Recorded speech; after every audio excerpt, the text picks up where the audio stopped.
Hello and welcome back to Balls and All on 94.1 FM 3 WBC. Fletch Fraser, Stuart Grattan and Gemma Hooper with you. We are joined by Chris Langkau, who's the Surrey Park Football Club senior women's coach of the side in the Eastern Football Netball League 2nd Division. Hello Chris, welcome to Balls and All. How are you doing this evening? Good afternoon. Good evening, sorry. Yeah, very well. Very well. Just had dinner. And you've got the nickname Chops. How did this sort of come about? We haven't really got long enough on the program, but to cut it short, I've had it since kindergarten. Everyone gets my last name wrong, which is Langkau. And I think it was back in the young kids used to call me Lang Moo Moo. Then it was Lamb Chops, and then it got to shorten to Chops. Well, that is definitely interesting indeed.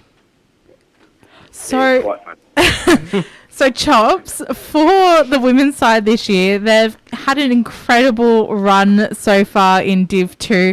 First on the ladder with 11 wins and 0 losses. The percentage is incredible with 807.29%. How have you found the side this year that's just sort of had this like magical run so far?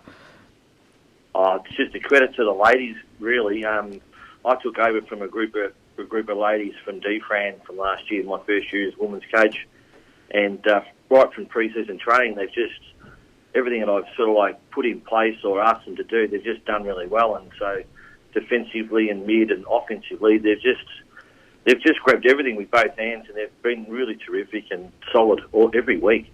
It's amazing, really. Hi, Chris. Thanks for joining us tonight. What areas do you stand out to you in terms of actual when you're playing the game? Is it like contested possession, or what stands out to you as to why you're such a good side? I think the women have taken on board the contested possession and the way we tackle. Our tackling's, not ferocious, but we don't give the opposition much of a chance to get the footy. We try and get numbers to the footy and get first to it, but our tackling and our contested possession have to be number one. And I guess you're playing really good footy at the moment. You're playing the second place Chirnside Park this upcoming weekend. The second last place, my apologies. How do you sort of approach a game like that?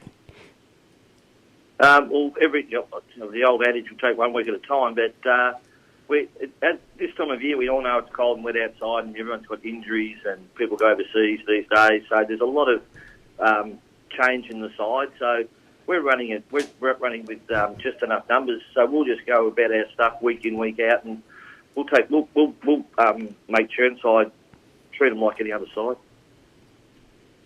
And for playing against Montrose over the past weekend, you kept them to 1 goal. What do you put that down to? Just like the constant pressure that your side has been able to produce? Yeah. Is it the defence and the way they're structured? To have a sort of win like that is incredible going into another game where you just never know what's going to happen. Yeah, exactly.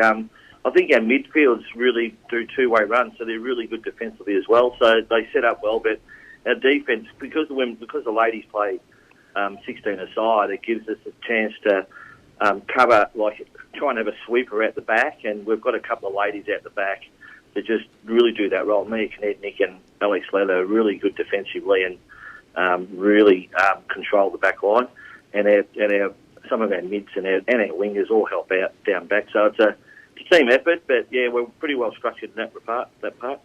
And who are some players from the side that you coach that our listeners should keep an eye on and watch their progress for the rest of the season and moving forward? Yeah, I think I've got a lovely balance of players across the field, but Mia Knednick down back, and like I just mentioned, Alex Leather are quite capable. In the middle, I've got Hannah and Paris and Tilly, who are compatible in the ruck. And then going forward, I think Gemma's our highest goal scorer this year, but we've got Gemma Wright and Thea, the swooper, and we've Taylor Morton. They're all contributing. Charlotte Bradshaw in our forward's been really strong. So it's a really combined effort right across the whole board. But I've got few injured to come back in, so we'll wait and see. But Tess Reynolds, my youth Tess Reynolds, and Amir, the last name eludes me, but they've come up from the juniors. They've just been outstanding. Now, I understand that you've coached at Surrey Park for a long time. You've coached the reserves, you coached the under-19 boys, and now you're coaching the women. So, how did you have to did you have to change your coaching philosophy, I suppose, when deciding to become the women's coach?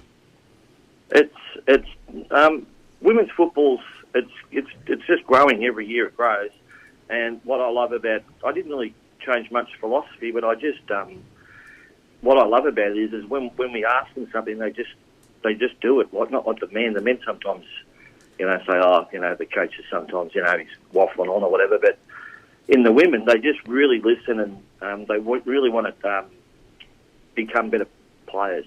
So I found that coaching the women I'm enjoying it that much. I'm having a blast. How would you sort of describe your coaching method and the style of coaching? I've got me and my assistants, Rod and Jeff, we just approach with a style that's footy's chaos, basically. We're just trying to make it a bit organised. So when we get the footy, just make sure that we've got a bit of voice, we get some numbers to the ball, and then we just try and move the ball forward. But the coaching staff that I've got, and everyone's just bought in, so it actually makes the job really enjoyable. You talk about your coaching staff buying in, but Surrey Park as a club itself places equal importance on driving success for both your men's and women's programs. Can you talk a bit about what the club's doing to help ensure that and see the growth in both sides?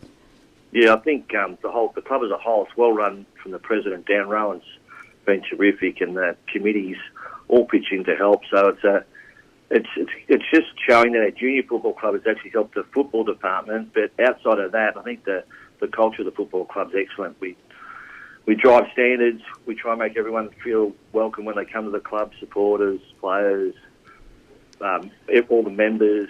So it's a great place to be at the moment. I think that's driving success on the field as well. I think all 4-5 sides, senior sides, are going pretty well at the minute. Now, I did want to ask you, because you were a player at local level as well, apparently you have nearly 500 games of experience as a senior player. So what is some of your favourite memories from your playing days? Oh, the grand finals, obviously, but just going to training on Tuesdays and Thursdays and just having fun with your mates, having a kick of the footy, doing something you love. But playing local footy, enjoying each other's company and respect. Like we actually, we always played it hard. We game hard, but it was always fair, and we always used to acknowledge opposition and have a beer with them after the game, and probably been a bit old school there, but that's the way we used to operate. I love those times. It was terrific. And what have been some of your highlights as a coach as well, Chris? I've coached seniors at Caulfield, and I've coached development, and I've coached juniors. But I think I've actually all aspects of coaching. But I really do like, at the moment, I'm just so happy to be coaching women's footy. I think this is really, really, really making it's a place in my heart. It's making me feel really good. That is really great to hear indeed. And just finally, how do you think the AFLW competition has sort of helped with this progression of women's football? And we're seeing so many females and ladies playing women's footy. What do you sort of make of the transition and the growth of women's footy? I think it's terrific. I think the AFLW is a great initiative right from the start. I think women not deserve the right, but they've got their place now in football. From the junior level, so it's getting there from the juniors. We're noticing it from our juniors that are getting the early touches from Auskick and then through the junior system. They're actually ball handling skills are getting better, and they're kicking long distances, and the game's going to even get better year by year.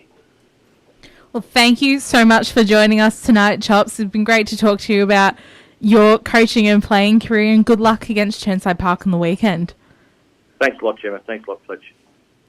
And there we have it, Chris Langkau joining us on Balls and All.